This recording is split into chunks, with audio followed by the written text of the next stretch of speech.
All I'm saying is we will remain true. We'll remain resilient. And the gut punches will stop.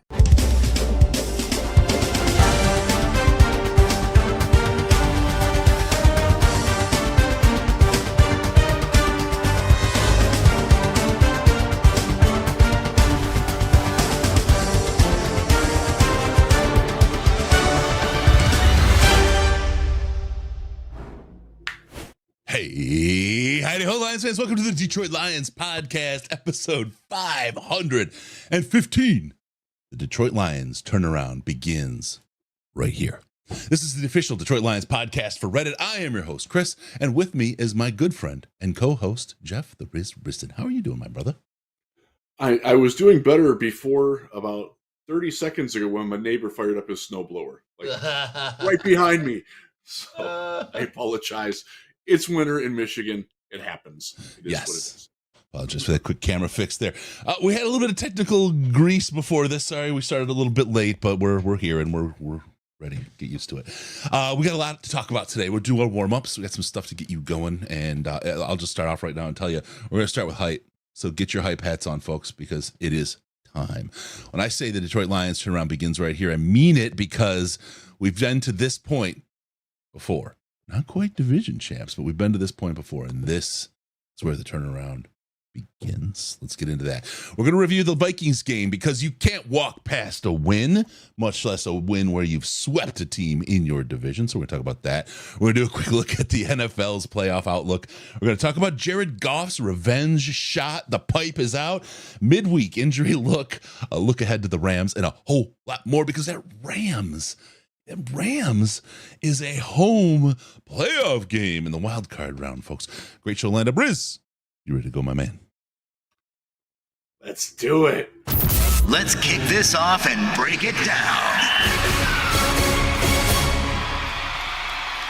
All right. Juicy. Never been able to rock this shirt without like pretending before. Yeah.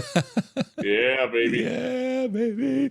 Love it. You look good, man. You look good in that. I'm trying.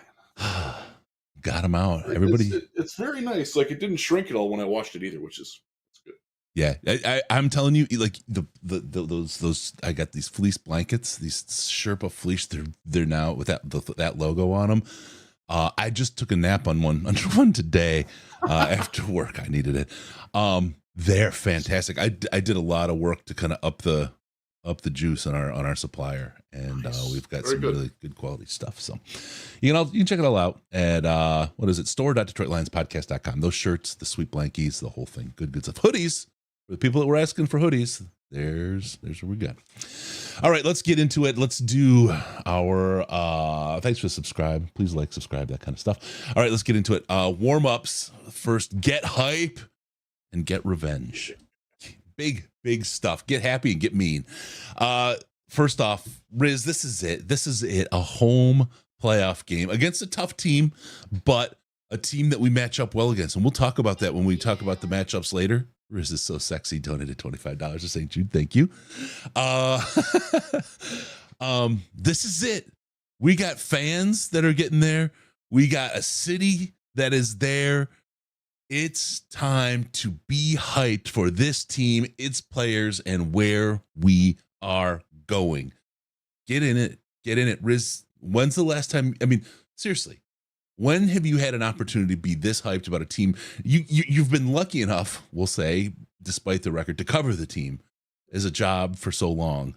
But now as a fan, to be where we are right now, tell me, I mean, how's that freaking feel, bro?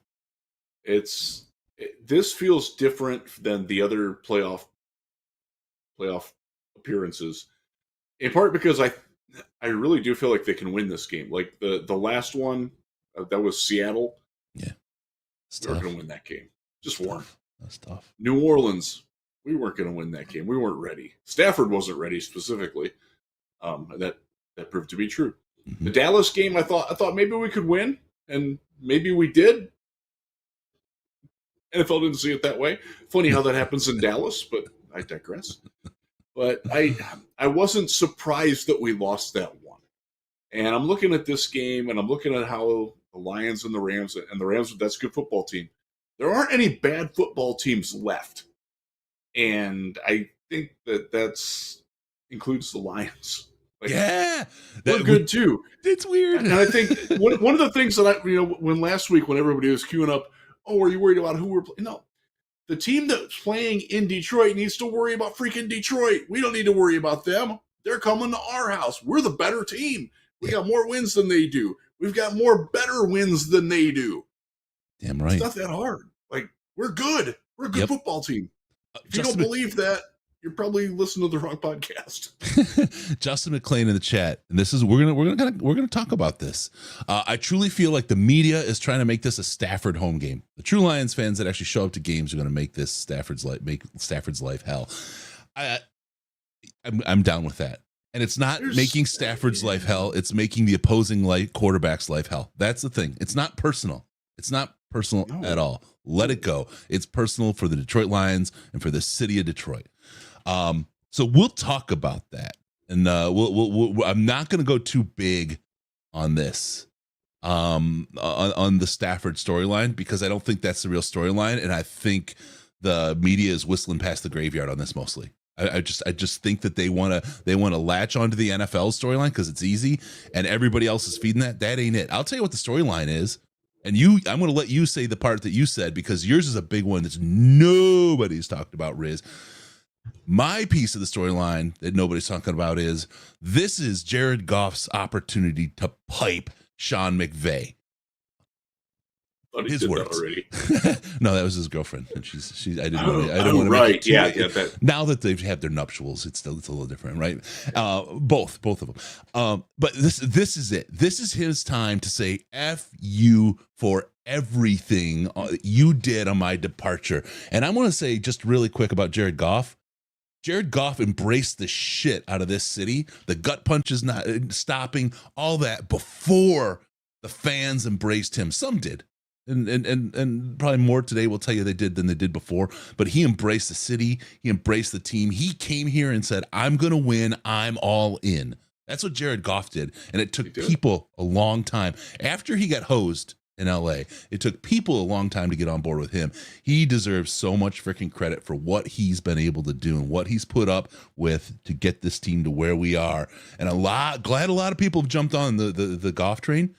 But He's here, and his revenge game, that's the story in Detroit. That is the story. But then Riz said one that nobody's talked about, and I said, ooh, that's a big story too.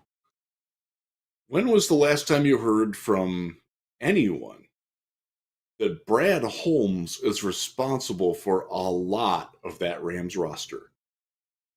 All their homegrown guys that were there before 2021. Brad Holmes is the guy who drafted them. Now, yes, it was part of a committee. And by the way, Ray Agnew, his right-hand man in Detroit, was part of that committee as well in Los Angeles. Now, they didn't have any first-round picks, but I think if you go through their roster and how they've acquired, they've hit pretty well on those middle-round picks there, too. And that's one of the reasons why they're successful. They've continued that there. But Brad Holmes is really a big piece of why that is the way it is. Obviously, Les Snead was the GM, but that's this is it. Nobody talks about Brad Holmes. This is a chance for Brad Holmes to show the organization that I don't want to say they didn't do him bad. He left. They gave him an opportunity to leave. So there's not like acrimony there. This is a chance to show that he has grown into being his own thing and can be better than what it was where he left. And I don't think that storyline is being talked about at all. And I will tell you that we wrote about it at Lions Wire, and it got maybe 500 reads. And if I write the word Kelly Stafford, 10,000 like that. Ridiculous. It's that's annoying as hell. People have been so manipulated there, and then unknowingly and allowed themselves to be. That's why propaganda works. But that's just yes. It is right. I'll tell you what. That is so much a story, Riz. Like when you said that, it hit me like a ton of bricks because this is the understudy taking the lead role. This is Luke Skywalker taking Obi-Wan Kenobi's role. This is the Lions taking the torch from the Green Bay Packers last year. This is such a huge executive front office story. And I think it speaks a little bit to who Brad is, because I believe our social media team and the Lions media team would take that narrative and go with it, but nobody has, because I think Brad's a quiet, I'll say servant leader. Yes, he is. He's a quiet leader who is just confident in himself, but he deserves his frickin' flowers to get to this point, and this is his chance. He's stealing their vases to put his flowers in. Where would this team be without Brad Holmes? Obviously, we talk a lot about Dan Campbell, and I think nearly everybody appreciates that he's a good football coach. There are still a few holdouts. I tend to think that they're more trying to troll me than anything else, but there's still a few out there that think that he's holding the team back. You're entitled to your opinion. I disagree with it vehemently. Mm-hmm. You don't hear a lot of like the credit go to Brad for assembling the team. Now, we got a little bit of that today because one of the things that's in the news things is that Mike Disner is going to get interviewed for the Titans GM job, and he might get that. Didn't they just hire a GM last year? They did. No, Okay. The Panthers did. I thought. Oh yeah, he's going for. I'm sorry, he's for the Panthers. Okay. Titans. Titans is that was a separate conversation I was having with somebody else before we went on the air. He is not a. Yes, they did. They fired Scott Fitterer. He was there for 3 years. They changed head coaches as well because he couldn't throw a drink, right? He couldn't throw a drink at distance, so they couldn't keep him as GM. That was Tepper. That was the owner. No, right. And Tepper fired his GM because he didn't have the same kind of arm to heave a drink like Tepper did. They're a mess, dude. The disaster area. That is. So we were talking about this in the work Slack. Has there been a worse job than what this Panthers one is since like when Hugh Jackson took over the Browns? I'll tell you one. I don't think so. I'll tell you one. The Houston Texans job that D'Amico took over, and holy shit, my guy deserves some serious flowers. What that does, like nobody wanted to touch that organization, much less the job, and he walks in, and man, I give him all the props because what a turnaround, what a great job in a dumpster fire of an organization. Sorry, we're digressing off of Lions talk. They were bad. And by the way, they're hosting a playoff game this weekend as well, and my wife and daughter will be staying adjacent to it.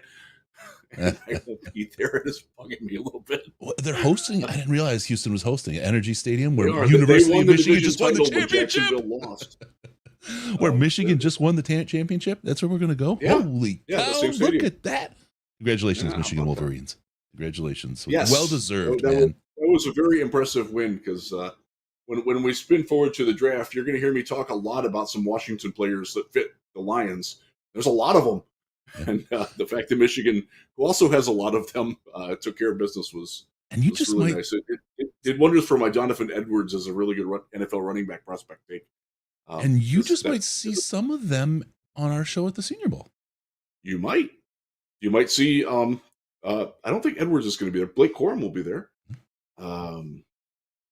Chris Jenkins, I think, is going to be there. I haven't looked. They just published their list of underclassmen. So I haven't had a chance to look at it yet because Nick Saban retired today and Pete Carroll moved on from the Seahawks. It's been a very busy, eventful day in the world of football. I didn't hear about Pete Carroll. Pete Carroll's gone finally. He has moved on from coaching. He will still be with the team in an advisory capacity.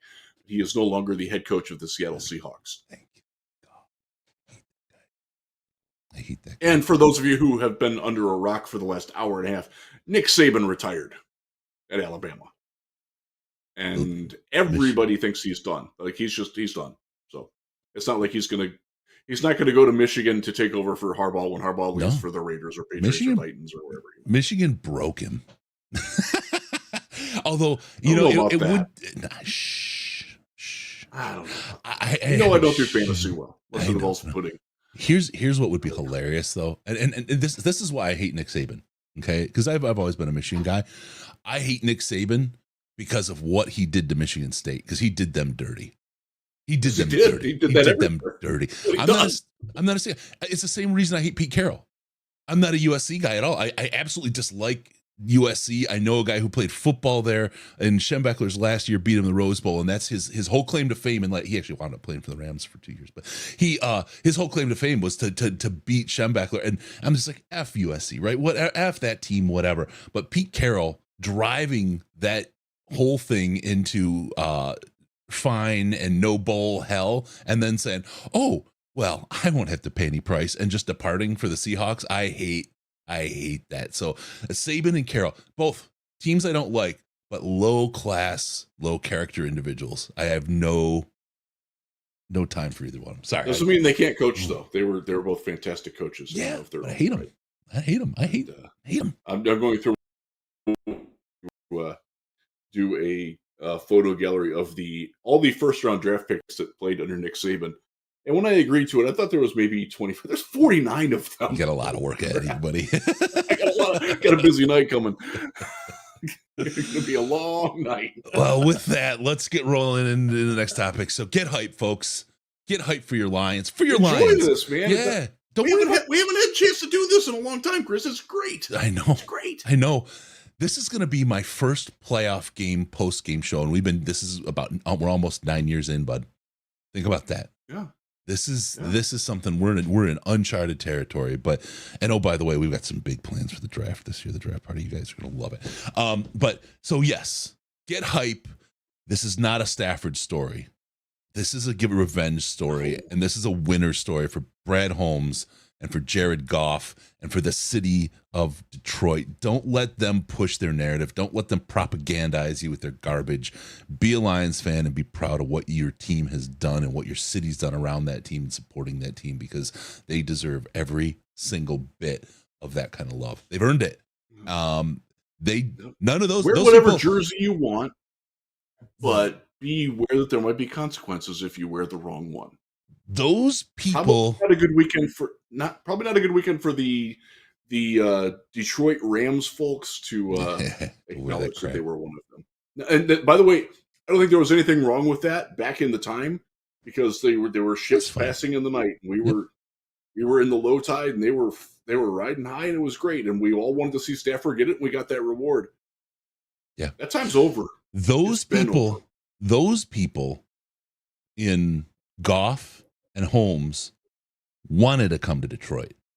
They didn't immediately say, I want Detroit to let me go. That's the difference. Those are your real Detroiters. I don't care whatever anybody else says or did. Those are the guys that wanted to be here. All right, let's talk about it. The Lions sink the Minnesota Vikings. What a game. Okay. I want the was a game. Yeah. Oh God, it was so fun.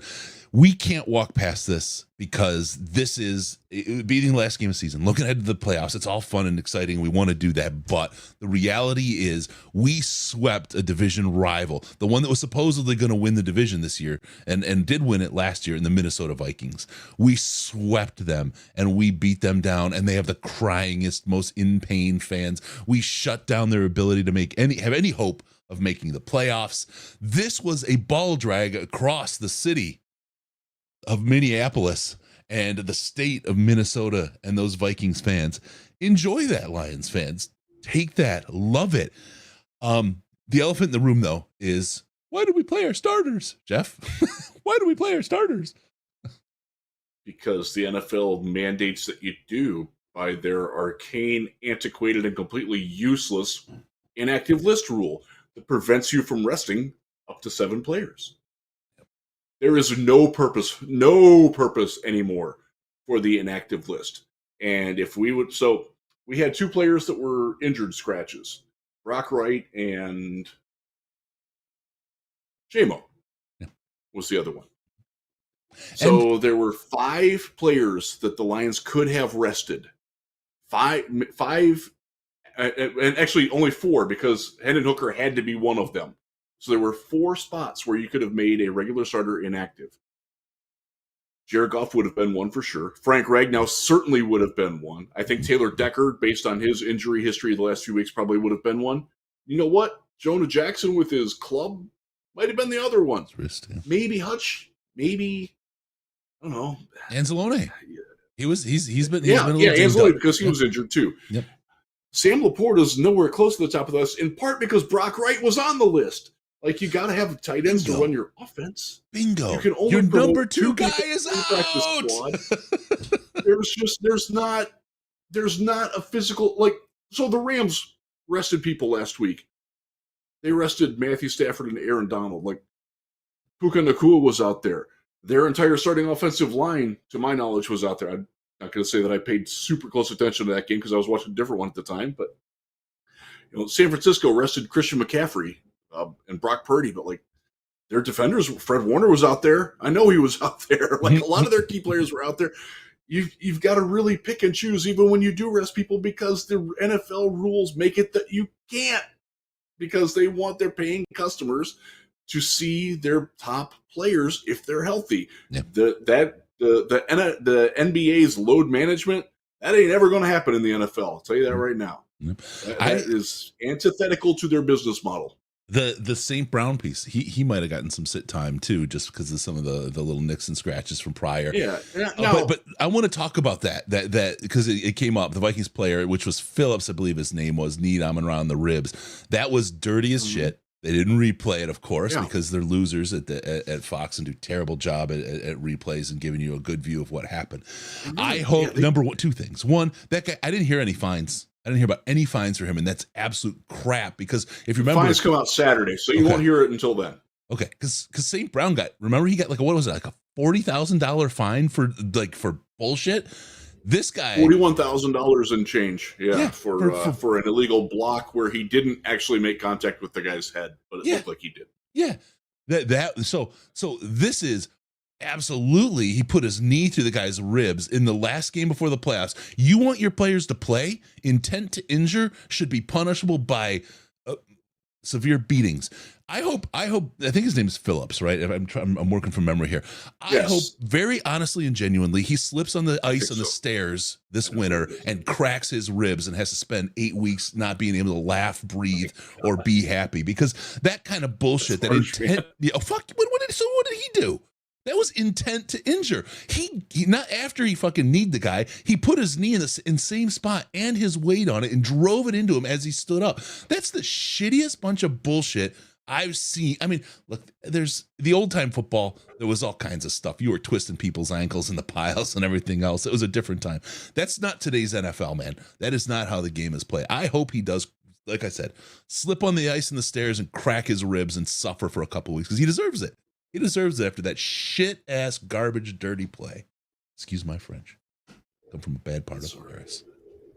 I'm not going to wish injury on him, but it would be nice if his dog maybe turned on him, No, I want him, not a football injury, I want him just, it's the same kind of thing. Like, I hope you stub your toe every day for the next 3 years, right? I mean, that would be horrible. Cracked ribs are horrible. I just hope You're talking about the cracked ribs. My brother cracked ribs when he sneezed in the shower and fell. And it took him like a year and a half to get over that injury. Yeah, that's what this guy needs. He deserves it. Wasn't even drunk. You don't treat people like that. That's terrible. That's terrible. I like that Bischoff wants to take hockey style revenge. You got a big driveway. It's okay. Bischoff wants him to take hockey style revenge. That's the thing. Our houses are not that big. Well, maybe he's doing yours too. For a long time. Maybe he's doing yours too. Mine's over there. Right there. Bischoff wants the Lions to take hockey style revenge on that guy who did that. Bring out Ty Domi and Bob Probert. Let him settle it. Those were such great years. Chris Nyland from the Canadians, who had his hand when he broke his hand, he had it made into a fist permanently, so it's like that for the rest of his life. That's one of the best stories ever. I was in Joe Louis for the Probert McSorley fight, which is the longest fight in hockey at that time for a long time after. Fantastic! It was right in front of us. I loved that. That was actually one of my first. I'm sentient about hockey fights kind of things. Oh God, that was great. All right. So yeah, the thing is the second seed was on the line. You play your starters. You couldn't rest. You weren't going to rest, and your rookies need reps. They're going to get out there and play. Jack Campbell's on the field playing a lot. Why? because your rookies He need needs reps. it. Yeah. And boy, does he need it. Oh, that was rough.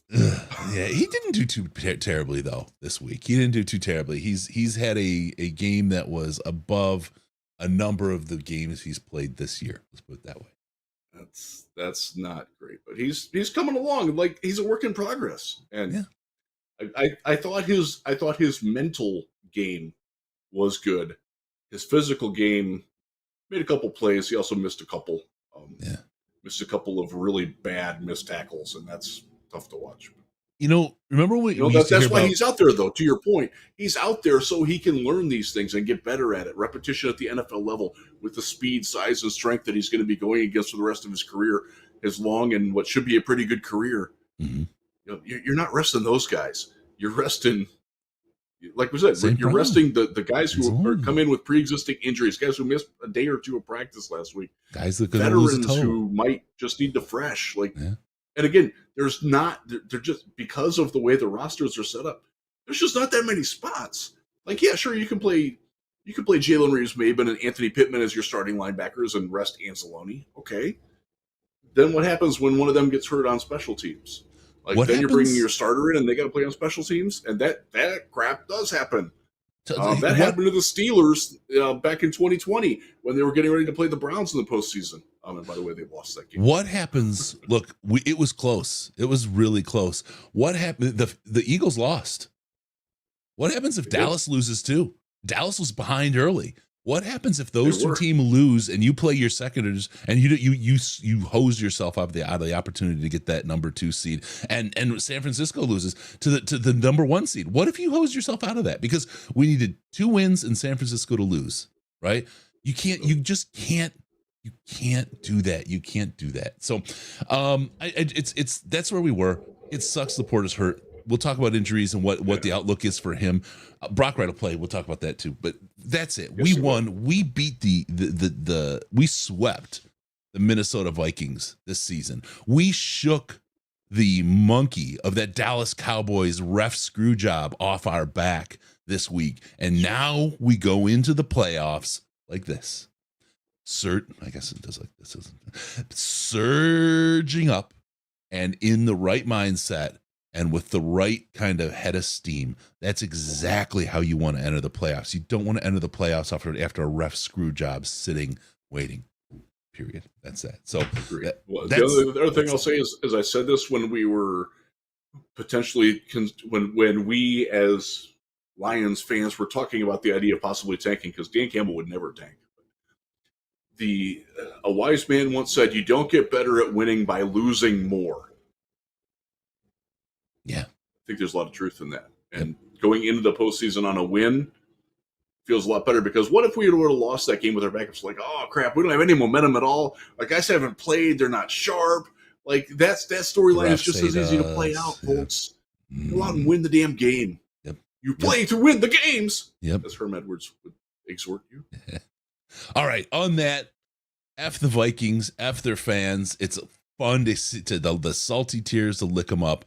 Congratulations, Detroit Lions, on sweeping them this season. Great work. You definitely are kings of the North.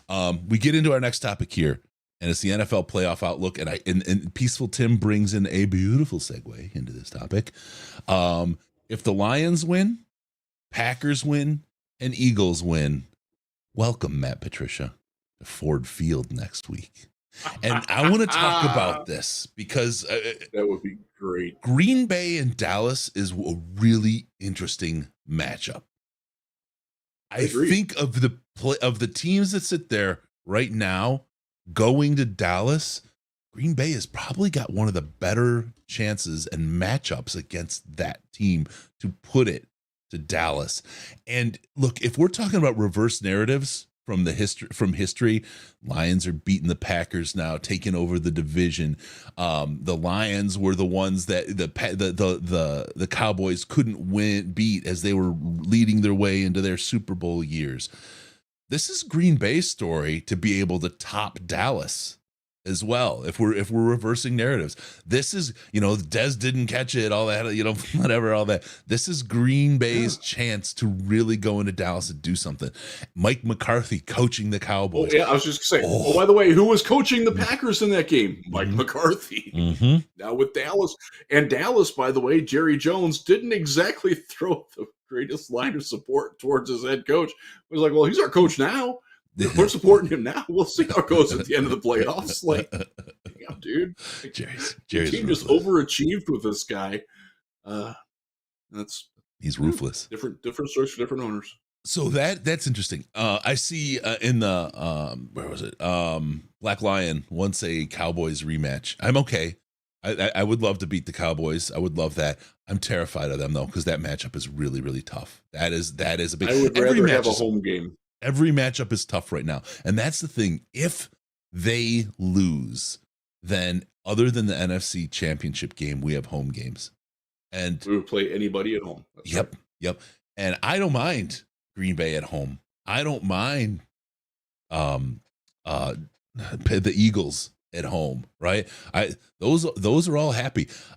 The Eagles are like, so I got to preface it, like I said before, that there aren't bad teams. Like the Eagles are a bad football team right now. Like they're in the last month, they're a bottom 10 football team. Yeah. Like they're not good. We may not get a chance to host them. Maybe they'll figure it out, but we may not even get a chance to host them. They may not make it past the first round. But if they do make it, I want to ask, I have to go back to this. Is this going to be Darius Slay is coming back to Detroit game? Oh, Darius Slay. Is everybody going to be all up in it's the Darius Slay return to Detroit game to where he, no. Yeah, Patricia, DeAndre Swift, all those guys. Like there's a lot of it. Stop with the people coming back to Detroit stories. This is a Detroit story. This isn't everybody that's not in Detroit story. Be the lead character in your own narrative. Yeah. Right. So playoff outlook. Yes. Thank you very much, Peaceful Tim. Lions win, Packers win, Eagles win. It's the Eagles in Ford Field next week. We get a second home game. I want to play every game I can at home. I love that. Absolutely. But this is an interesting, the NFC is interesting. And that's the point you make is a point that we haven't been here enough for me to really think about it. There are matchups that I prefer, but there are no easy games left. These are all playoff teams. Now, one thing in the Lions' favor that Jared Goff and Dan Campbell and these Detroit Lions have that other teams didn't have is a whole bunch of wins over teams that are over 500. We've beat good teams. We've shown that we are Chiefs, a good Buccaneers. Team. Yep. We are a good Packers team. Packers are pretty good football. I hate to say it on this podcast. Packers are playing some pretty good football right now. And you can dislike that. You have to acknowledge it. Like they've been playing pretty good football lately. That's a game I hate. Not be an easy win. That's a game I hate because I don't want either one of them to win. Right? I can't root for either one of those teams. It's like when they played last time. When they played, I just want them all to lose, and they can't. So I'm not going to be happy after that game with who wins, no matter who wins. You know what I'm saying? It's weird, but I hate them both. I do. I hate them both. They're both unlikable teams with unlikable people surrounding them and unlikable owners. Jerry Jones is his own kind of thing. He's a funny cat. You know what I mean? I like Jerry Jones in a weird way. Because he's fun to point and laugh at and kind of look at. He's eccentric. Yeah, that's the word. That's the exact word. All right, Riz, give us your outlook on the playoffs. What's your summation of what we're looking for here for the playoffs in the NFL? Just win, baby.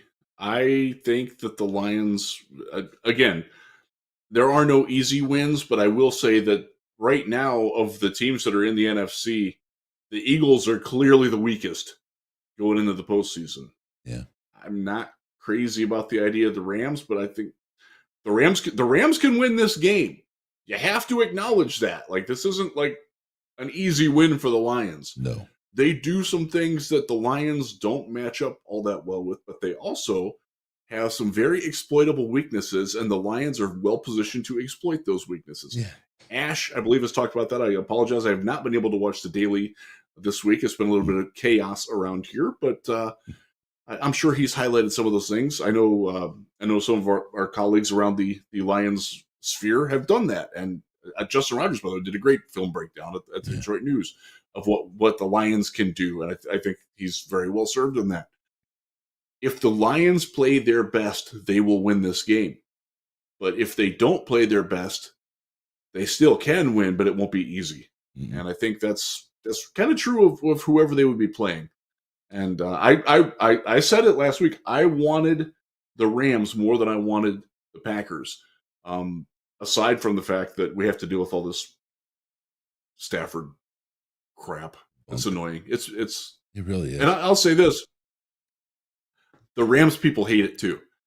They're tired of trying to promote it because it's not getting a lot of traction in Los Angeles.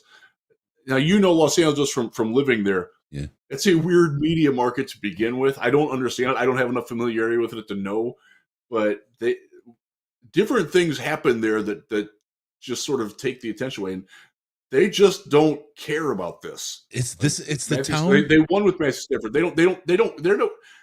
Nothing happened with Matthew Stafford before he arrived in Los Angeles, as far as they're concerned. Yeah. It's the basic premise of it. Like, their fans don't care.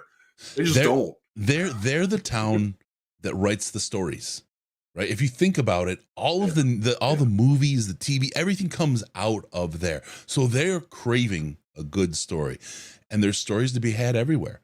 And there's stories that you can make. You can go outside any day. You can go outside and do stuff that isn't like sports. You can do your own sports. You can play sports. You can ride bikes. You can hike. You can see gorgeous sunsets. You can surf. You can ski. You can do both in the same day. I mean, it is, you can do anything, anytime. So you better have a damn compelling story if you want people in that market to pay attention. Everybody loves a winner. So if you're heading to the Super Bowl, great. Nobody cares, like you said, about Matthew Stafford. He doesn't exist unless they're in the NFC playoff games. And it's like, oh, okay. You'll have some diehard football fans, right? But they're fickle. They are very, very fickle. Really quick, if the Packers beat San Fran, then Green Bay would come here, and Peaceful Tim, Stafford, then Patricia, yes, then Green Bay in Detroit. That's a freaking Disney movie. It really is. That's a story that they would watch in LA if it was an LA team. That is a story that they would absolutely watch, because that's what it is. And wow. Yeah, so one of the storylines that the alternate storylines that is out there is that the Lions are sort of everybody's like second team. Like, you have your team that you root for, and then a lot of people are adopting the Lions as like, man, I hope they win. Yeah. I want to see them do well. Mm-hmm. That's never happened to my cognizance in my lifetime with the Detroit Lions. Like, people wanting, like, not Bears fans, they're kind of pulling for the Lions this week. They really are. Bills fans, Bengals fans. Like, I got it from a Colts fan the other day. He's like, I hope you guys make it, man. It'd be so cool. Like, that's the storyline that a lot of America wants to see. Yep. I think that's pretty awesome, because we've never worn those shoes before. And I hope we wear them comfortably. What flipped me out today, so I work with, in the Northeast, right? New York, like Giants, Jets, Patriots, a lot of Philadelphia fans. I go to Philly a lot. Now they're mostly casuals, right? Fans. They're not like lunatics like we are. But I had an Eagles fan today, and I laughed at him. I at the end of a meeting, I was like, just congratulations to the University of Michigan Wolverines for their national championship, and to the Detroit Lions for besting in the seeding race the Philadelphia Eagles. And I was like, oh man. He said, but I'll tell you what, if the Lions win the Super Bowl, I would absolutely be rooting for them to win. And this is an Eagles person. Philadelphia. That's people. You're right. I forget who wrote it in the chat. It might have been Peaceful Tim. The Lions are a script writer's dream. It's exactly what this team is. And we've been telling people that for years. But man, you have this lovable monster in MCDC that really pushes it over the top. People are going to love it. And we know the Lions are going to be around for a long time. I would love a Super Bowl. I don't expect it. I don't expect even an appearance in the Super Bowl from this team this year. I just want us to get one win, and everything after that is gravy, right? But this is a team that's going to be around for a while. This is a team that's built to last. This is a team, probably the first team that's getting to this point in the playoffs that I could honestly say is built in very much that Belichick long-term dynasty model. This is not a flash in the pan and all in and win. This is a long And if you're scared of the Patriot way thing and that, think about John Harbaugh and the Ravens or Mike Tomlin and the Steelers. 17 seasons in a row without a losing record, which is unreal because they're not one of the 20 most talented teams in the league and haven't been for a couple of years, and they're still winning. Yeah. And I can see this Lions team, even when the talent is lean, and by the way, there are some pretty lean spots on this roster, and we unfortunately do have to talk about those, but this team can stay because they're not overly reliant on any one way to win a football game. They have won football games by outscoring explosive offenses. They have won games by smothering opposing offenses with aggressive defense, playmaking defense. Not always the most effective defense, like they're going to give up some points, but they're also going to make some plays. And like they've done that. They won with good special teams. Special teams in Minnesota or against Minnesota, Jack Fox was incredible.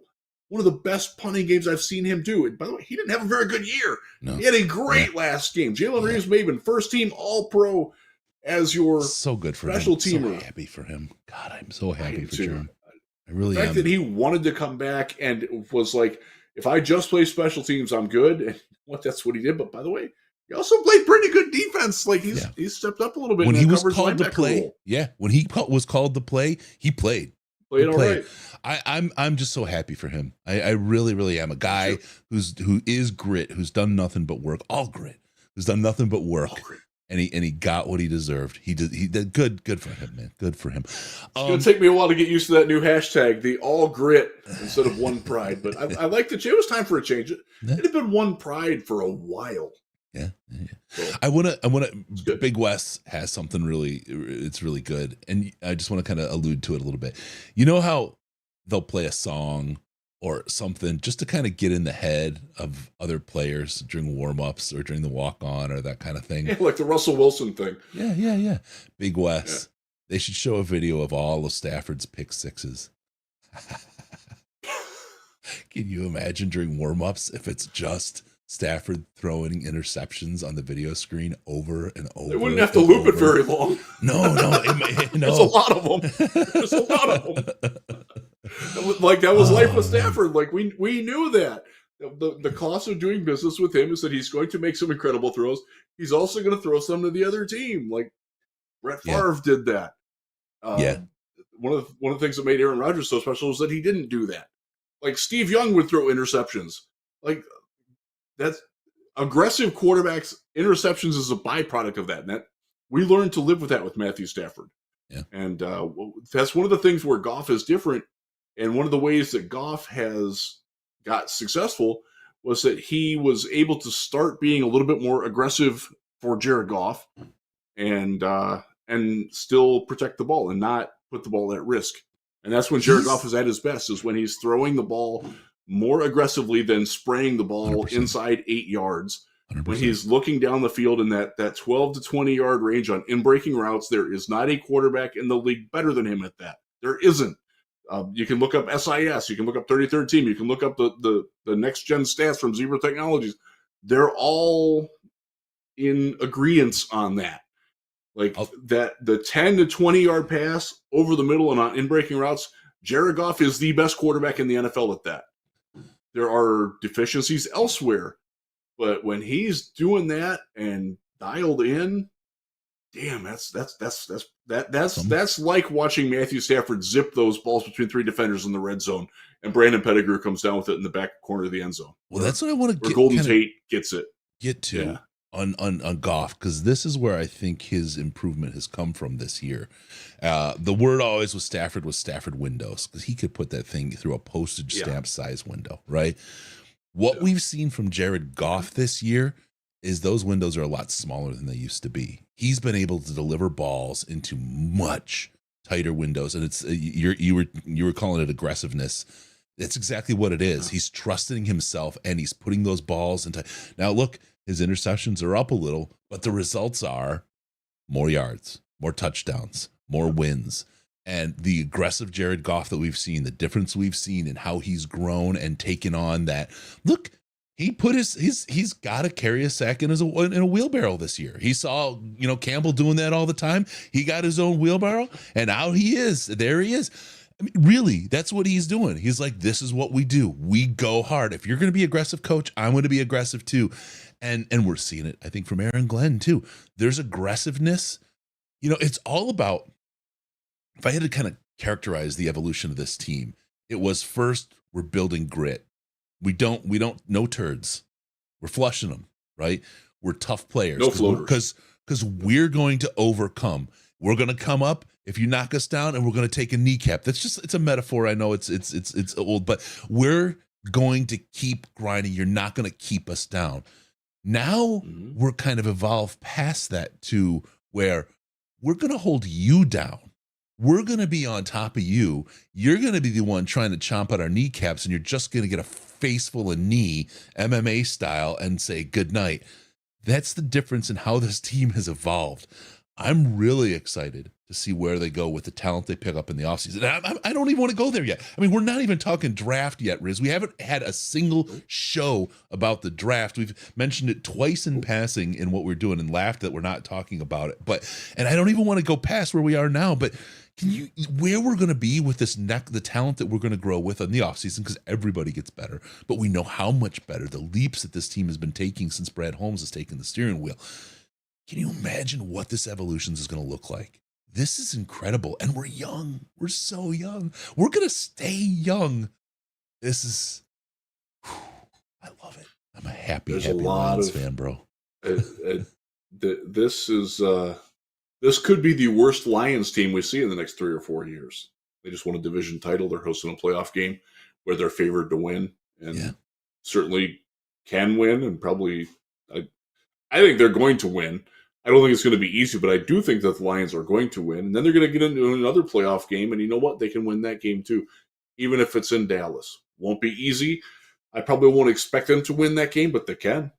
They can go out and get that. The best team doesn't always win in the playoffs. You watched a Bengals team a couple of years ago on the road, went to the Super Bowl. They were not the best team in any one of those matchups, but they were the better team that day. And sometimes that's all you need to be. Yep. And the Lions could be the better team than Dallas that day. They wind up playing San Francisco, or if Green Bay makes a run, and Green Bay could make a run, they can win. They can beat any of those teams anywhere. They really can. Yeah. Super Bowl, I'm not worried about the AFC. Ravens. Their teams are fallible. Yeah, everybody is, and they're good. They're good, but they're fallible. One of the things that I think people like, here we are, Kings of the North, home playoff game. Just pin that up and think about that and remember that. We lost. Do you remember Fire Aaron Glenn after the Seahawks game this year? Do you remember that people? I remember it after Thanksgiving. But the thing is, guess what? Football's hard. It's a league of parity. Teams and the whole kind of any given Sunday thing is good teams get beaten by worse teams all the time because it's just the nature of how the game works, and it happens in the playoffs. We've taken this team that we've gotten, and we got to be careful of that. We are in fact the better team this weekend. Don't expect a 25-point blowout of the Rams in a walk through game 1 of the playoffs, because we're at home and the story is great. This is going to be a hard-fought game, I believe. If we curb stomp them, take that as the 1 in a million gift that it is, and move on and expect a tough game next week. It's the nature of football. The winner of these games is rarely a team that gets to blow out the other team. It is so rare. You're going to be biting nails. You're going to be crapping tar. It's going to be hard to watch and get through the game because your emotions are going to run high. It's going to be tough. It'll be fine. It'll be fine. Everything will be fine. Win or lose, everything will be fine. I think we're going to win as well, but it's not going to be a blowout. It's not going to be an easy game. There's going to be things to criticize. There's going to be things to give up, clean up. That's football. That's the way it is. But be there because it's going to be something. And I don't care if we're down by 14, folks. If you're at Ford Field, do not ever get quiet unless the offense is on the field. Do not quiet down. Do not give them a break. When it's third down, start yelling when the second down tackle happens to take it to third down so that they can't communicate the play in from the sideline. Start early. Be loud all the time. Wreck everything. Don't wait till they're to the line to make noise. Make noise. And I've got something, we got a little gift. I got to talk about it now. Sorry, really quick. You're going to get one of these, Riz. You don't even know I have this yet. I've gotten a couple, a former SpaceX employee, a listener of ours who's really, really great dude. And I chat with him pretty often on the back channels, is an investor and on the board of a place called Carefree Spirits. And this is a bottle of bourbon. And he sent it, and I've got this. I'm waiting. I'm going to crack it after in the post-game show this week. You're going to get yours at Senior Bowl, Riz. All right. I'll this take is that. This is Thank you, sir. 2 years Thank age. you, good sir, whoever gave it to you, Chris. Matthew. Carefree. Check him out. And I say this because he's a genuinely good human being. Person. Carefree Spirits, you can get some carefree-spirits.com. Check out what they've got. They've got a lot of vodkas and a lot of flavored vodkas and then bourbons as well. If you like liquor, you like alcohol, which I tend to do, check out their stuff, carefree-spirits.com. Good stuff. Thank you, Matthew. I can't wait to crack that on the post-game show. But either way, win, lose, or whatever, celebrate your team, celebrate your Detroit Lions. This is something that we've not been here before. Most people listening to this show have not seen a home playoff game, not while they've been sentient, at least. And we have an opportunity that we haven't had. And just last year, at the end of the year, I said, celebrate that team because that's the team that turned the corner for the Detroit Lions to become absolutely something competitive. And that's been true. This is a team to celebrate because this is the turnaround. This is the beginning of the real turnaround of the Detroit Lions as a long-term contender and a force in the NFL, and the goal to be one of the most hated teams by NFL fans everywhere because we are a dynasty. You want teams to hate you because you're so good. Yes. Like yes. People hate the Patriots now. People hate the Ravens now. People hate the Steelers. People hated the Rams for a little while when they were doing good. Yeah. People are taking shots at the Chiefs now. There's a lot of people that are taking a lot of joy in the Chiefs struggling this year relative to where they have been. I still think they might win the AFC, but Riz, I'm sorry about this. Somebody just came up with the cap ending to our story for the script this year. The magical Hollywood run ends. We beat Jim Schwartz in Cleveland in the Super Bowl. That'd be great. You talk about love that. Burying skeletons, man. Woo!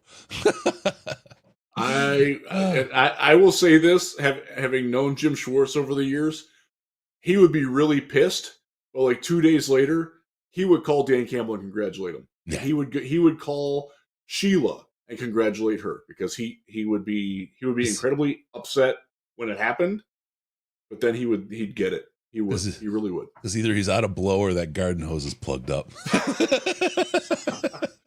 He might not have time to blow it though, because I think he might get a head coaching job. Good for him. Cycle. Good for him. Somewhere. Yes, and I fully support that. I hope he does. Yeah, he has done wonders with that Cleveland team. Yeah. Talk about another team that's really like if you're not a fan of a team in the AFC, I would strongly encourage you to look at the Cleveland Browns. And I'm not saying this because I'm from Cleveland, because I'm actually I have more of an emotional reaction to the Texans win or lose than I do to the Browns win or lose. Some of that is the fact that everybody in my house is Texans fans. My kids grew up there a little bit. We were there when they got good, and it was really fun.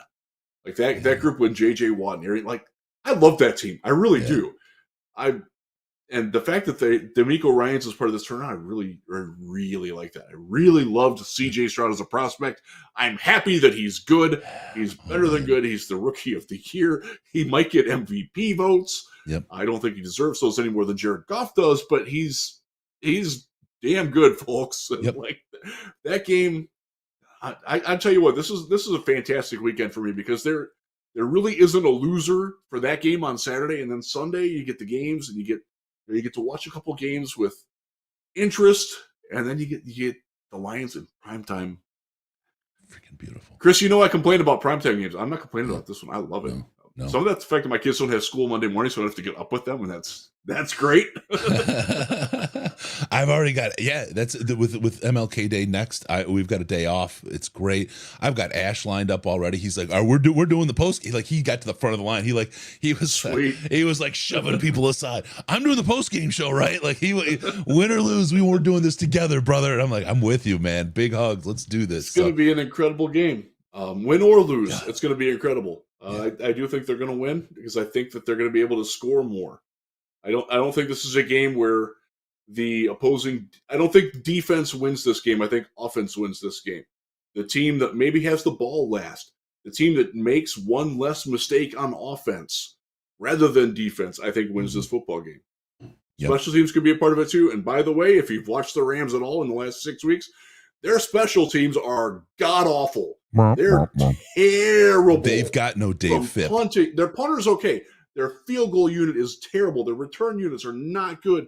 Their coverage units are the worst in the league. Their long snapper sucks. Like, they've got a lot of issues on Dave Phipp can win this game for the Lions. Yeah. He absolutely can. I love Dave Phipp. I would carry Phipp out on my shoulders if he were the one to do that. I would do it myself. Yeah. I hope we can cover Dave Phipp at the Senior. I hope he's there. Yeah. That'd be such a treat. God, I love him. He's such a great guy. All right, really quick, please like and subscribe to the podcast over here. If you subscribe, you can get in the chat and hang out with us. But those are the big things that help us get out there and help people find us.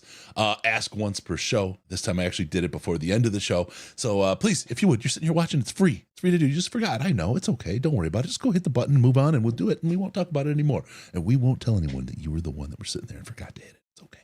All right. Let's get on to the next one. We've got Jared Goff gets his shot at revenge. This is the story.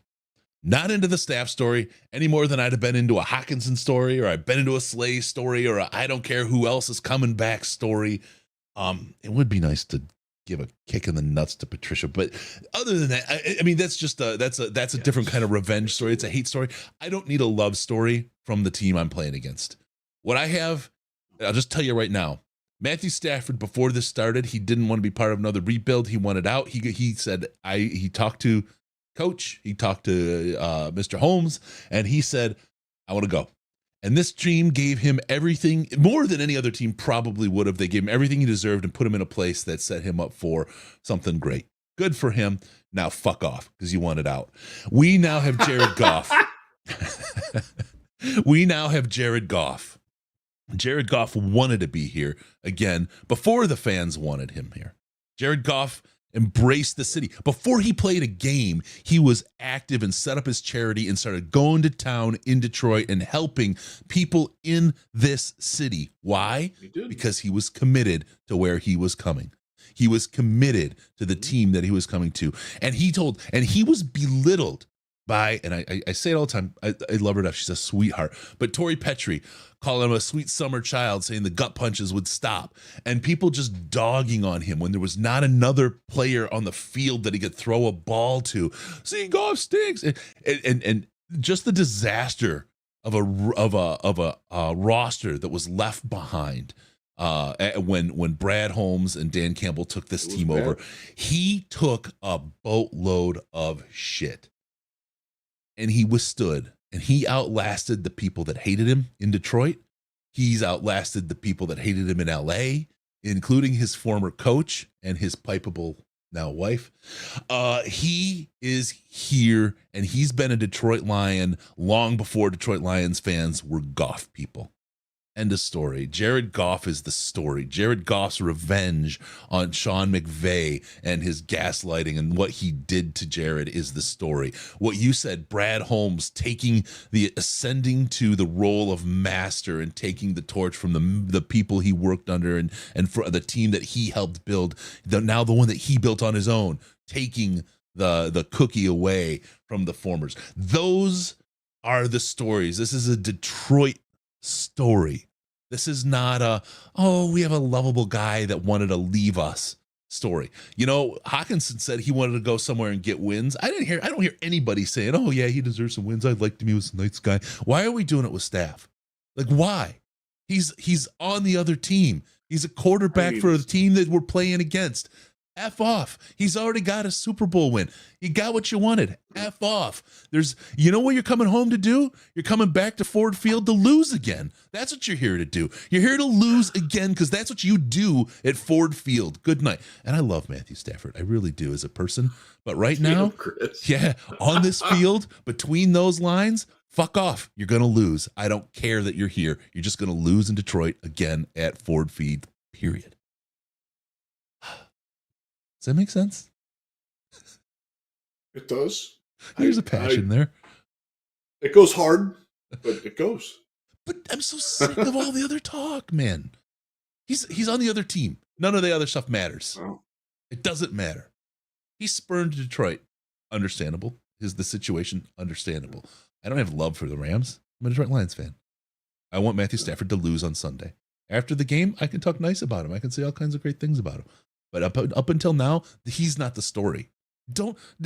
He's not. This is a Detroit story. This is Dan Campbell's team. This is Brad Holmes' team. This is Jared Goff's team. This is Alex Anzalone's team. This is Penei Sewell's team. Those are the people that did this, not him.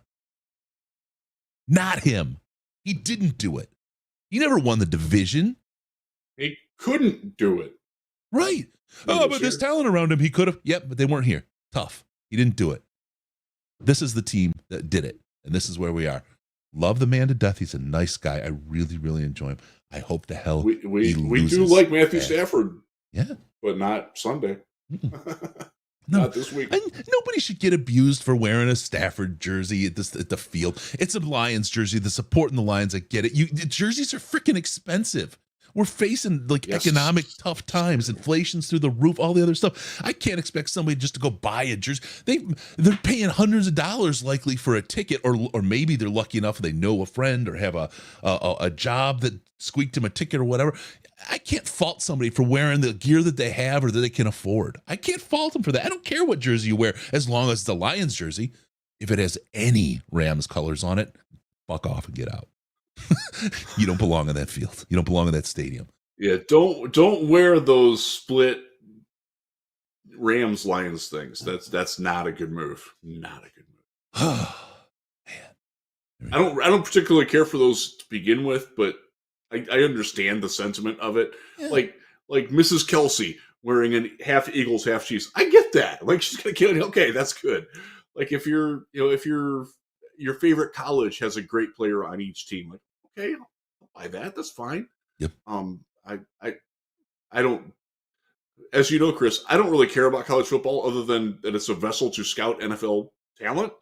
Like, the thing you care about Monday is that people night, don't get mistaken betwin the Bobcats and the Buckeyes. That's all you care about with college football. That's exactly right. Go Cats. Yes. We won our bowl this year too. I'm very happy about that. The Buckeyes did not. I have a Stafford jersey. Quarterback and running back and middle linebacker too. I have a Stafford jersey and I'm not going to wear it. I'm not. Okay, I have one as well. You know what jersey I bought? Because I'm not usually a big jersey buying guy. I love them and they look cool. I had a Spielman jersey before jerseys were really even a thing, and I loved it too. Actually, I got a Dan Campbell '89 jersey in the modern style because I love Dan Campbell is a very special individual. I love how he leads. I love his passion. I love his. I won't go into the servant leadership and all that stuff, but he as a leader, as a coach, as a mentor, as all the things that he is. I absolutely am enthralled with him. I love St. Brown. I love Goff. I love all these guys, but Campbell to me really embodies the spirit of kind of a belief set I have, but of who this team is. And that's why I got an '89 jersey. And the stories you see now of Campbell, there was a great one. ESPN, who's the writer there? Is it Woodyard? Eric Woodyard. Yeah, Eric Woodyard did a really, really good Campbell story. Yeah, he did a great Campbell story. Well worth the read. much better than what they used to have at ESPN. I'm just telling you, people gave me shit for that, but we've got a real quality writer there covering the Lions for ESPN now. Yes, we do. 100% upgrade. Good story about Campbell. Campbell embodies what the Lions are to me. That's the jersey I got. I'd wear that. But if I didn't have one, I don't think it's not a problem to wear a Stafford jersey. Don't be a gatekeeper. They're in a Lions jersey. That's fine. If they start cheering for the Rams during the game, maybe they can wear a beer. I don't know. That's a little different, right? Go Matthew, boosh, right? But they got the Lions colors on. That's good to go. So, like you said, man, jerseys are expensive. Times are tight, man. It's tough out there. People are in different spots, bro. People are in different spots. You can't gatekeep people over economics on a sports team, man. So there we go. All right. That's that. Jared Goff gets his shot at revenge. That's the story. Brad Holmes, and smartest take I've heard all day, and I work with people with PhDs, Riz. So I want to just give you a lot of credit. Brad Holmes has his shot to show himself the master. Big deal. Go to Lions Wire, read that story, because that's the one that deserves clicks, not the one that mentions Kelly. Forget that stuff. God. Talk about muckling, man. Muckle. All right. I did not ever need to see or hear Kelly's. Like, I have nothing against Kelly's. I don't, Chris, I don't care about that kind of stuff. I just don't. The whole celebrity, like, I do not understand people's fascinations with what celebrities think or do or say on their podcasts. That happens to include a guy who wears a tank top a lot. Like, you should care about what we think about football. You shouldn't care about what we think about, like, I don't care if you don't like that I like Megadeth. Like, I don't care. You shouldn't care either. We should do an episode on politics just so we can absolutely tell people, don't listen to this. Do not listen to this. You and I have political differences, so that would be an interesting one. It'd be so fun. It would be fun. Duct tape and markers are cheap. We get along, though. We can get along because even though we're on different parts of the fence. Well, I'm all over the fence, though. That's the thing. Like I am too. That's the problem. I'm like a cow that got hit by a truck and pushed into an electric fence, and like some of the guts are weird, so don't worry. Yeah, that's the way it works. Yeah.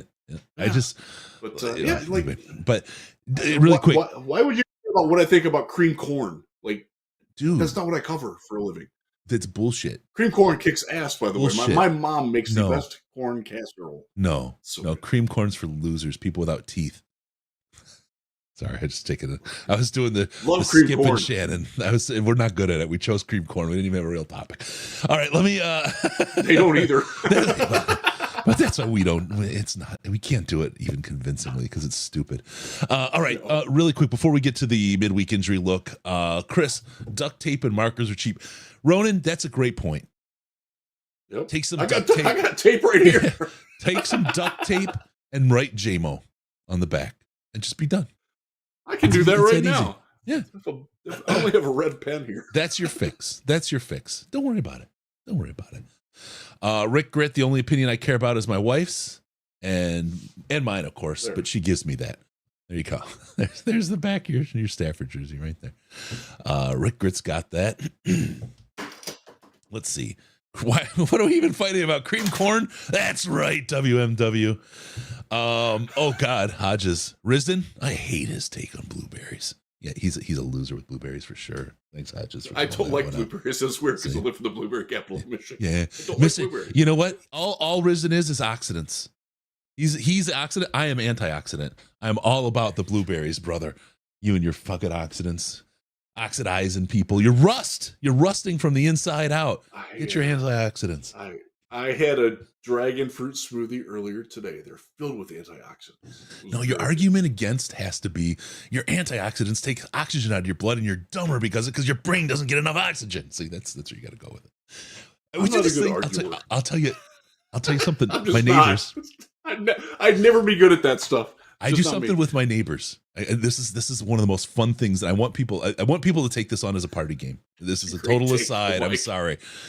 We get together. There's 4 of us, and we live, where we live, and we get together and we hang out back. We have drinks, and we take every time. There's just a period during our get together where somebody has to take on a conspiracy theory and defend it as if they believe it. And it is so much fun. Like I took on, like in 9/11 was an inside job, right? I don't believe that. It's not my thing, right? But I had to defend it. And it's so much fun, dude, to rhetorically stand and have to get in between. Like, it's the point we're talking about, we're going to get like a colander and put a chin strap on it. And the person that's defending the theory has to put on their little tinfoil with the chin strap and go with it. It's such a fun thing because you just take something and you just have to defend something like crazy, right? It's so much fun. It's so much fun. And for those that believe that it was an inside deal, have fun with it. I mean, it's fine. Maybe I don't have any media. I don't know. I don't think so, but whatever. All right, let's get into the midweek injury outlook. Let's just start with Laporta right off the top. Holy moly, that injury was ugly and scary to watch.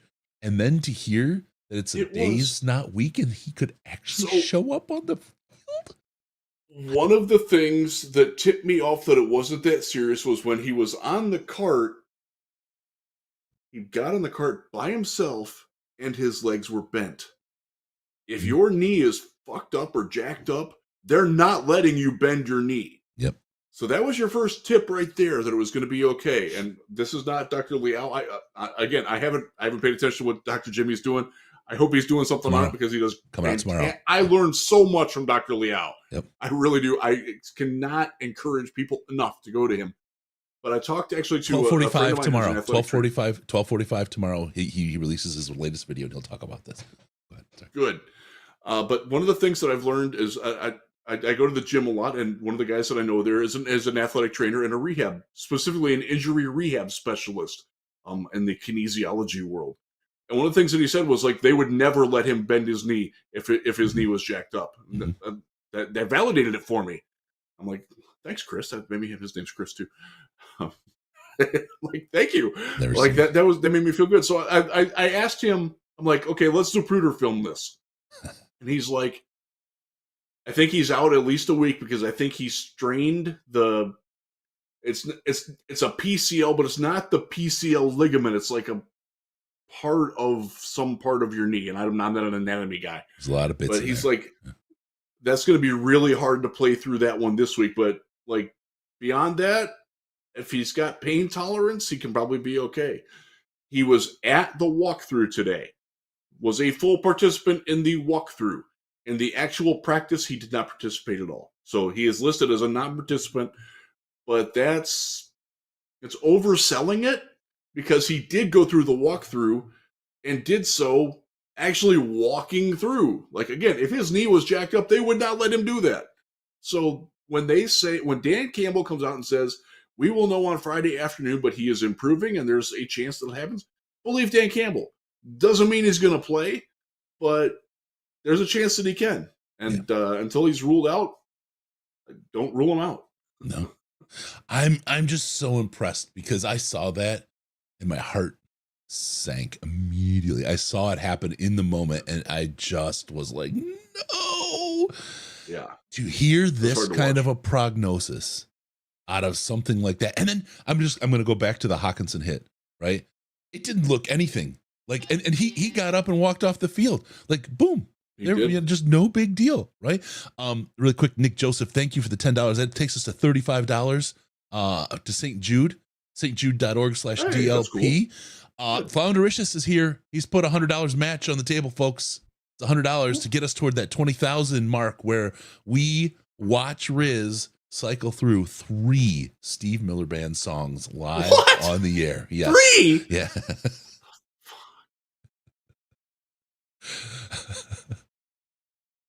If we get to 20,000 today, we'll make it 4. Riz has no say. He's just like, what the hell is happening to me? Does he even have 4 songs? You only ever hear like 2 of them. So we got 100. We got 65 to go for the $100 match. We're $646 away from the Riz torture. It's gonna be great. It's gonna be so great. You guys, you've never seen him react to this, so it's. Help us get to there. Help us help at least make one by making Riz miserable. The song. So I will throw a bone to the Steve Miller people. Fly Like an Eagle is not a terrible song in and of itself. I can tolerate that one. You play Abracadabra, shit's getting real. Okay, That is the worst song ever recorded. We will That's not be worse playing than- Fly Like an Eagle then. That is worse than Chuck E's In Love or any Nickelback song that you might think. I'm trying to think. I can't stand country music in general, so that's not really my thing. But like, I would rather listen to like acoustic version of Cattle Decapitation than Steve Miller Band. I'll tell you, I'm not a big country music fan, but I've started to get into Billy Strings a little bit lately. Especially if you look at some of his remakes. He's of like, talented as hell. You see, like he does War Pigs or The Wizard by Sabbath, yes, or some Zeppelin, Ramble On. Yes, oh, he can sing. He can. There's play. a lot of talent there. Whoa, he's not my musician. bag, but I would love to go see him in concert. I would love to go see him, and he's 100%. I want to say he's from this area too. But yeah, he is. He's from Michigan. He's from Michigan. Yeah. I think more central mid mitten. Yeah, sounds right. Yeah. He's got mad skill. Like yeah. As you know, Chris, I'll go see just about anything live music. I will even like I will do honky tonk. I will do rockabilly. I love that kind of stuff. Yeah. You know what I did? Saw the River. I got a trip to New York. That was a great show. I got a trip to New York coming up, and I'm like, I got a night free. And in New York City, right? There's something going. There's always something going on, and I'm seeing a stand-up guy. Instead of music, I'm going to see a guy named James Acaster. He's an English comedian. He's hilarious. He's this awkward, hilarious comedian. He's doing a show live, and I was like, I can't wait. Oh, I'm so excited. So I'm stoked.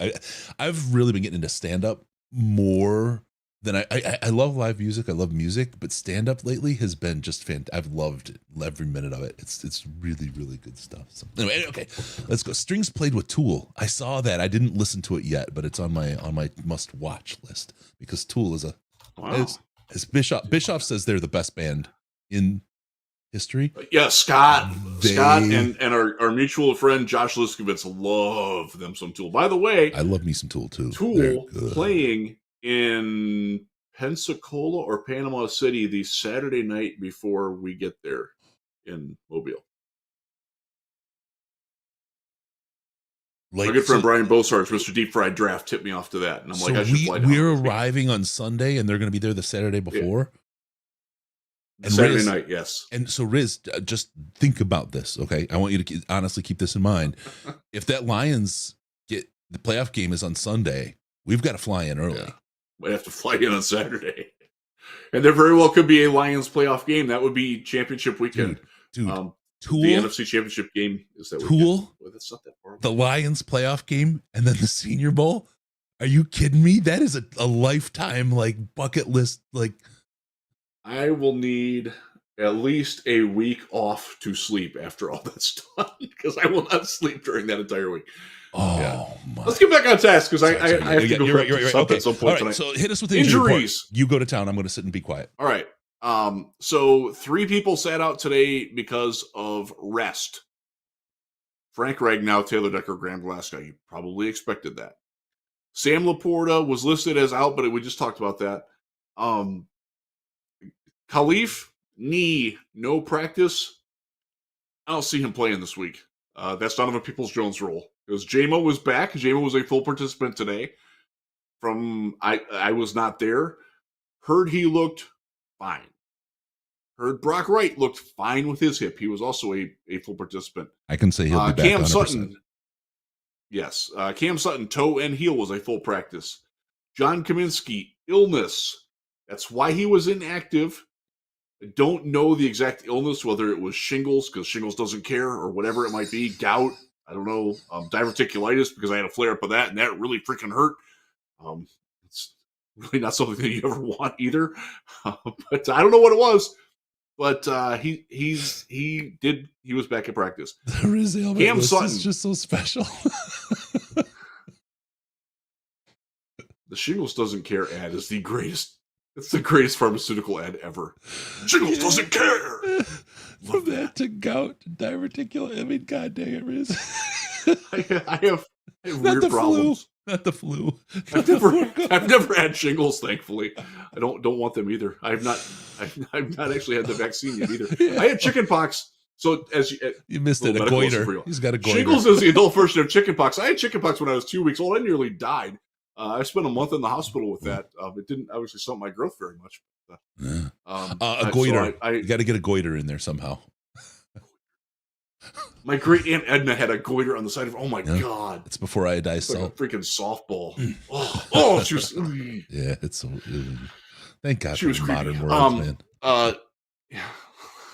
Get back on task. Brian Branch, wrist, full practice. The wrist hurts. I'm going to say he's not at 100%, but he's going to play. Mm-hmm. Brian Branch is going to play. James Houston, full practice. He has to be activated. Well, it's not this week. It's next week that he has to be activated. Mm-hmm. But you can see him get activated this week. And they would have to finagle a little bit of a roster room there, and I'm not sure where they would go with that. Whether it would be an Okwara brother that goes away, whether it would be a defensive back that goes away, I don't know. I would just be guessing if I said I do, but I don't. Mm-hmm. But it looks like he's going to be ready to go. And Dan talked about it, and I don't unfortunately have the Dan quote sheet in front of me, but he did bring it up that it wasn't, and he wasn't bullish or ebullient on it. By the way, that's where bullish comes from, etymology lesson. But it doesn't sound like they think that James Houston is a full go yet, even though he was in practice today. The one that really concerns me and is most pertinent for the Rams game is Cam Sutton, because he's the best cornerback on the team. Insert guffaw here. He was struggling last week with the toe and the heel, and he was full practice again today. I got to tell you, Justin Jefferson is his own kind of animal. Yeah. Puka Nacua, Cooper Kupp. These guys are really freaking good. What's Branch can handle Kupp because Kupp comes out of the slot a lot. There's two of them. That's the problem. The number two, Jerry Jacobs, by the way, was limited today. Mm. Jerry is limited with I think it's a thigh. Where'd it go? I thought it was a hammy. Yes, thigh injury. Mm. Thigh, hammy, 6-1, half dozen the other. They're the same, opposite sides of the same meat. They're your ham. Don't eat people. I shouldn't have to say that, but don't eat people. You can tell I've been up since 3:30 a.m. Damn trash truck. Don't eat people. Don't eat people. That's going to be my hot take. Somebody is going to flame me for that. Why don't you want me to eat people? Because you shouldn't eat people. That's why. People are gross. All Smell right. people? Come on. Right. So, Cam Sutton, need him at full go, because even at full go, he's overmatched. And if he's not at full go, he's really overmatched. Yep. And Kendall Vildor, Khalil Dorsey, Jerry Jacobs, that's not a recipe to win a lot of playoff games at cornerback. We like those guys. We do. But they're all playing at least one spot too high in the depth chart already. Yep. 2 or 3 against Matthew Stafford throwing to Cooper Kupp and Puka Nacua. And they have a tight end whose name escapes me, who's actually a pretty good player too. They got some talent. They're in the playoffs for a reason. That's suboptimal. Now, the Lions have compensated very nicely by bringing the pass rush. And they are a top 5 pass rush in generating pressures and quarterback hits over the last month. Top 5. It's unconventional the way they're doing it. Mm-hmm. They're bringing Ifeatu Melifonwu a lot. They're looping John Kaminsky playing inside, which I really liked. Aiden Hutchinson, by the way, really liked that too, because he got free a lot. Those two together had really good chemistry on that. Yeah. I hope we see more of that. Because the Rams' offensive line is vulnerable to those things. Yep. The Rams are also vulnerable to interceptions. Yes, they are. This is, and it's funny because if you remember this is the thing. This is what kills me about football. Ahead of the Dallas game, everybody, every pundit, every media member, every fan, the Illuminati of Twitter and the regular Twitter knobs, it was all about the Lions need to run the ball. They can't stop the run. As long as we run the ball, that's how we're going to win the game. Run, and they can't stop it. We'll go on. They stopped the run. We could not run the ball at all against Dallas. That was not the game at all. No, we could not. This week we also couldn't block the run. This week smells a whole lot like you just got to rush Stafford. Pressure on Stafford. Get pressure. It feels like that same kind of trap. You know what I mean? And I'm nervous about it. So I'm like, okay, I'm scheming for the game.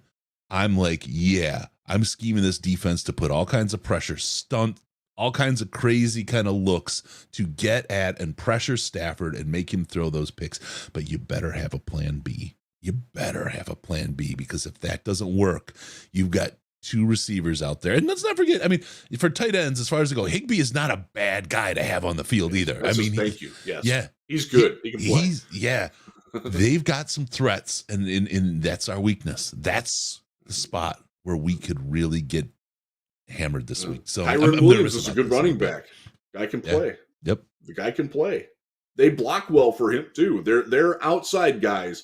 One of the things that Nakua was one of those guys, like when we were evaluating him as a draft prospect, we're like, at least we know he can block. Like, and he's going to be tough, and he's going to run the routes and be where and when he needs to be there. There was actually some question whether he would catch the ball that well, because he had some drop issues in college, but he's been phenomenal. He's a great player. Easy guy to like. Really easy guy. By the way, the Lions liked him in the draft. They didn't get a shot at him, but they liked him. We're just going Makes me feel better about the draft evaluation there. We're already into looking ahead to the Lions against the Rams. Yeah, we had to. Let's do it. Yeah. Great point. I got to wrap at 9, so we're good. Yeah. Good point here. I'll say it again. Stafford struggles against teams with a winning record. Don't ask me how I know. So we've got that going for us. We've got that. We've got that. The other thing we have, and Chrome's right, we have CJ out there. CJGJ is out there, and he's going to see a lot of play time now. He got his warm-up game last week, and now he's going to be on the field. We've missed him. CJ, we barely knew ye. People don't know what he's going to bring to this team. Frankly, the Rams don't know what he's going to bring to this team either. They don't know how we're going to tune things up now that he's on the field. And with Iffy and the wrinkle that he puts in there, we have some real interesting things we can now do with our defense that are not on film for anybody. So keep an eye out for that. We are in an interesting spot defensively for the playoffs. What a way to come in with all these little different levers you can pull that nobody's seen you pull before, or how you're going to pull them. So that's an advantage we have. Will we do it? I hope so. I sure hope so. God, I hope so. I hope so. If you try to play standard passive defense against this team, you're going to lose. Yep. Straight up, you're going to lose. Because our offense is really good. Theirs is too. You don't want to go toe-to-toe with that, because they have the playoff pelts on the wall that say that they can win these things, and we don't have that. I know Jared Goff.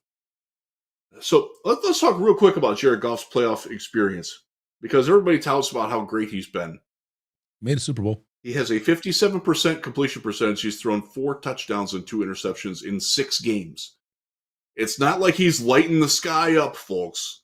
He's been solid. His best playoff game was actually his last one in Los Angeles, a game that they lost. I think it was 32-18 to Green Bay. That was that messed up finger, right? Outplayed the rest of his team. Yeah. What's that? It's with a messed up finger too, right? When he came off the. Yes. Yeah. After after McVay had made John Wolford go in. Someone slam his hand in a car door before the game, please. Yeah, but it's not. It's the. I had a point. Goff wasn't necessarily like the catalyst for winning, but he wasn't losing those games. And he might have to do a little bit more than that against this Rams team, because I do think the Rams' run defense is good, and specifically they're good against guys like Gibbs, who are one-cut guys. Mm-hmm. Montgomery should be effective as long as the blocking is good, and that's one of the issues. One of the issues that came out of the last couple of weeks is that the run blocking has not been up to par. Both guards have struggled. Yeah. Penei Sewell just had the worst PFF game of his career. Probably wouldn't know that if you just paid casual attention. He wasn't very good in the run game. He missed some run blocks. Can't do that against the Rams. I wouldn't want to be Aaron Donald in that bounce back game. They already got it. There's already a chip on his shoulder there. Yeah. Now they hit with a rookie in Kobe Turner. That guy's good. Yeah. And that is exactly what we need next to Aleem McNeil next year, is a guy like Kobe Turner. I think he was a 5th-round pick out of Wake Forest. Good. By the way, blows away Jalen Carter's season stats. Blows them away, especially if you ignore the first 4 weeks. You don't hear squadoosh about Kobe Turner. But you hear a lot about Jalen Carter because Jalen Carter started really well and then fell off a cliff. Kobe Turner kept going up. That's the way you want to be going. Jared Goff's playoff record was 3 years ago. He's a much better quarterback today. That's the thing. That growth and that aggressiveness that we talked about a little bit earlier, that's what we need to see from Jared Goff. Because, look, our offense needs to play like this is going to be a shootout. I genuinely believe that, because it could very well wind up being one. Our defense, they just have to get off the field. They have to get off the field. They have to get the stops. And it's going to take a couple of stops. Make them kick. Yep. That's it. That's exactly it. Because McVay, Sean McVay is a very good coach. He's taken this Rams team to a lot of successful places. He's not aggressive on 4th downs. He will take the 3 instead of trying for the 7 more often than not. I actually think he's changed that a little bit as he's gone forward with Stafford, a little bit more of an aggressive quarterback than Goff, even though Goff has a better air yards per attempt than Stafford does this year. Probably don't hear that from the national media very often. I feel, oddly, in those kind of go-for-it situations, I feel much more confident with Jared Goff and Ben Johnson and the Lions than I do Matthew Stafford. That's where Ben Johnson is at his best, is designing those specific sorts of plays. Yep. And 2-point conversions, I think he's got a ton of them. He has not unleashed all of those. Yep. I'm ready for him to release the beast on that, because they've shown a couple. We saw them this summer, and I've been fortunate enough to catch a couple of them when they were doing walkthroughs on them. Like, oh yeah, give me that. I will tell you this: if this game is solely played on paper, the lineup paper from PFF, the Detroit Lions win this game. Straight up. Oh yeah. Because unfortunately, it's not. Their best player is Aaron Donald. He's going against one of our best players in Frank Ragnow. Yeah. And also Jonah Jackson and Panay. Kobe Turner coming on has really helped them where they can't focus that much on Donald. And I think some of that's one of the reasons why Kobe Turner has been effective, is because you're still worried about Aaron Donald because he's a future Hall of Famer. Don't sleep on that defensive line. Their linebackers are okay. Their safeties are okay. They're not great. They're beatable. They're vulnerable. Just like our outside corners are vulnerable. They're beatable. We, our defensive line, Hutchinson has a higher PFF ranking than Aaron Donald does, and McNeil isn't far behind. And Aleem McNeil showed his value last week when he played. Having him back, played very well. God, I love him. He's such a great dude. I'm interested. This is going to be a hell of a game. If he out there and what he does is going to be a lot of fun to watch. Look, my heart is screaming a Detroit Lions win. My brain is saying the Lions are going to eke out a win, and it's going to be a difficult game. And I'm looking forward to seeing the Eagles in Detroit next week. That's where I'm at. You can't look past them, but this is the Lions year. Everything is coming up Lions right now. And as I walk into this week, this has got to be the Detroit Lions' first playoff win. The second since the freaking 57 season win, but the first since 1991. This is a team that is on a mission, and I am here for it. They can do it. Yep, I am here for it. I will say the other part of it, we've talked about a little bit at the beginning of the show. A loss is not the end of the world. These games are tough. These are all good teams.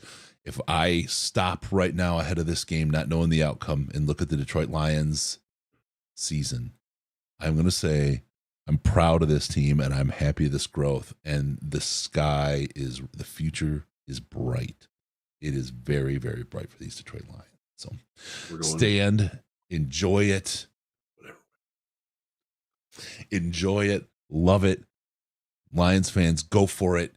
Don't let gatekeeping crap about what jerseys you can or can't wear in the stadium be a divider for you. Don't let people divide the fan base over stupid gatekeep shit. You know what you do? If it's a Lions jersey, you're good. I saw it, in the chat they said put some duct tape over it. Yeah, write JMO's name if you only have a Stafford jersey. Do that and be done with it. Just end the controversy around that stuff. But go there, Lions fans, as one. Do not wear Rams colors. Do not wear a half Rams jersey. Do not do anything like that. Go there, be Lions fans, and be loud. And I mean loud. Nonstop. How often have you had a chance to scream your ass off in support of a playoff team in Detroit? Yeah. Unless you're over 40, you haven't in your life. Let's go, Jared. That'd be a great chant. Can you imagine the fans out there supporting your quarterback, finally getting behind him verbally? Let's go, Jared. Do it. Get behind that team. Get behind those guys. This is it. This is the chance for the fans to show how much this means to them. Get there. You're part of this now. Make them get up. Make them get the delay of game. Make them get the motion penalties. Be that whole 12th man kind of thing that I'm like about when they talk about it. Be that. You are part of this game if you're in that stadium. Take on your role and take your responsibility. If there's a second down tackle that takes them to third down, that's when you start yelling. Don't wait till they line up at the line. Start then. Create chaos. Get in their head. If you're near the sideline, talk shit to the players. Get in their head. I don't care. Anything it takes. I don't condone that. I know you don't. Get in their head. I mean it. Look, there's a reason teams hate to play in certain places. Why not? Why not make it unfriendly for them? Why not make it unfriendly for the refs to make a bad call? Make it an unfriendly place for the people that aren't Lions. Make it unfriendly and have a blast. Enjoy it. You deserve it. Enjoy it. You deserve it. All right, Lions fans, that's going to do it for this week's show. Let's go. We'll be there in the post game right afterward to hopefully celebrate a Lions win, a Lions victory over the crappy Rams and their shit quarterback. There's a chance you'll get me to drop in too, because it will just be me and my son here. My wife and daughter will be in Houston playing volleyball, so I will, if I'm capable of the workload and get a little help from a couple people, Russ, hi Russ, I might be able to stop in for a few minutes. Get a little bit of John Lennon playing, a little help with his friends. All right. Don't forget us on Patreon, patreon.com/Detroit Lions podcast.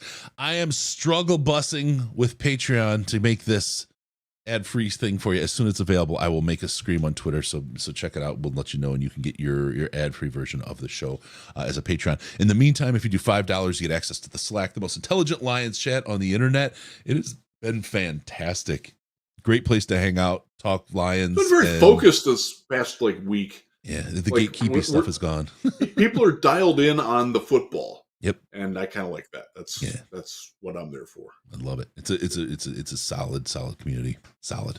Make sure to follow us on Twitter, DET Lions Podcast, and at Jeff Risdon. DET Lions Podcast and at Jeff Risdon.